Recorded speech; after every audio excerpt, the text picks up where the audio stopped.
What up, guys? It's Dutch Beak here, and I wanted to hop on the camera to talk about something because it seems to be a pretty big debate on Twitter here.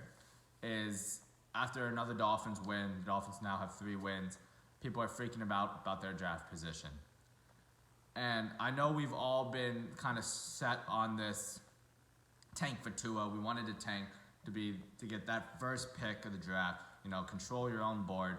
But let's everybody take a deep breath, because the whole process, hopefully, if they were actually doing the smart thing and had the right mindset, the process was to accumulate as many draft picks as possible, not necessarily picking one, but picking 4, 18, 22, 3 times in the first round, 6 times in the top 65, 5 times in the first round over the next 2 years. That's the process. That is what we need to be focusing on.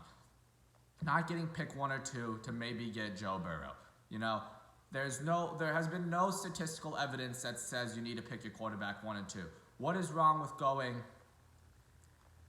with a D end or an offensive tackle first and taking your quarterback later in the first round? What's the problem with it? Look around the league. Watson, 10th pick. Jackson, 32nd. Russell Wilson, 3rd round. Kirk Cousins, 4th round. All these guys, Aaron Rodgers, late 1st round. All these guys who are the best quarterbacks in the league right now weren't taken in the top 2. Jeff Darlington yesterday had a really good tweet about it. I don't remember it word for word, but you can go back into his profile and look at that on Twitter. He had a really good tweet about where quarterbacks have been taken. So there's no real statistical evidence that shows you need to pick a quarterback in the top 2 to get your franchise guy, because there's teams that have not even gone in that direction anymore. Yeah, there's the standouts, and Murray's really good. They took him 1. But, look at the way the quarterbacks that are in the league right now, that weren't top picks, they're the best quarterbacks in the league right now, which is a crapshoot. I'm not saying, you need to pick that the guy at 16 is going to be better than the guy at 3, but we don't know. We don't know if the quarterback you're picking at 3 is going to be better than the guy you pick at 16. Look how many guys were taken before Russell Wilson, who was the 3rd round pick in that draft. I think the 5th or 6th quarterback taken in that draft, and he's the best quarterback in that draft, aside from maybe Andrew Luck, but who had to retire at 30. So I just think everybody needs to relax.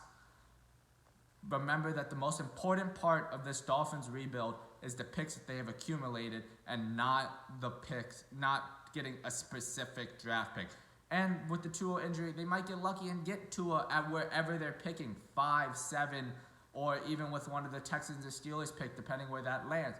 So I think everybody needs to relax, appreciate that the staff seems to be pretty good, and that Parker has been making some good plays, and he's become a solid contributor to this team. That the Dolphins staff's getting players out, getting good production out of these guys that, probably shouldn't have been in the NFL this season. Eric Rowe, they moved Eric Rowe from cornerback to safety and becomes good enough to where they give him a contract extension. The team that was getting blown out by 50 points just beat the Eagles. So I think we should just appreciate that, have fun with it, playing fun football. This is the most fun we've seen the Dolphins probably in 10 years, but outside of one lucky Adam Gase season. So I'm not saying that, just to be clear here, I'm not saying that you have to pick your quarterback 16. I'm just saying it doesn't matter where you pick your quarterback in the first round. And I'm not praising Brian Flores to be some god. I'm just saying appreciate what he's done a little bit and just have fun with it and take a deep breath, that the Dolphins don't need to pick 1 or 2. They can pick 5, and it'll be the same as picking 1 or 2. Anyway, I just wanted to get that off my chest.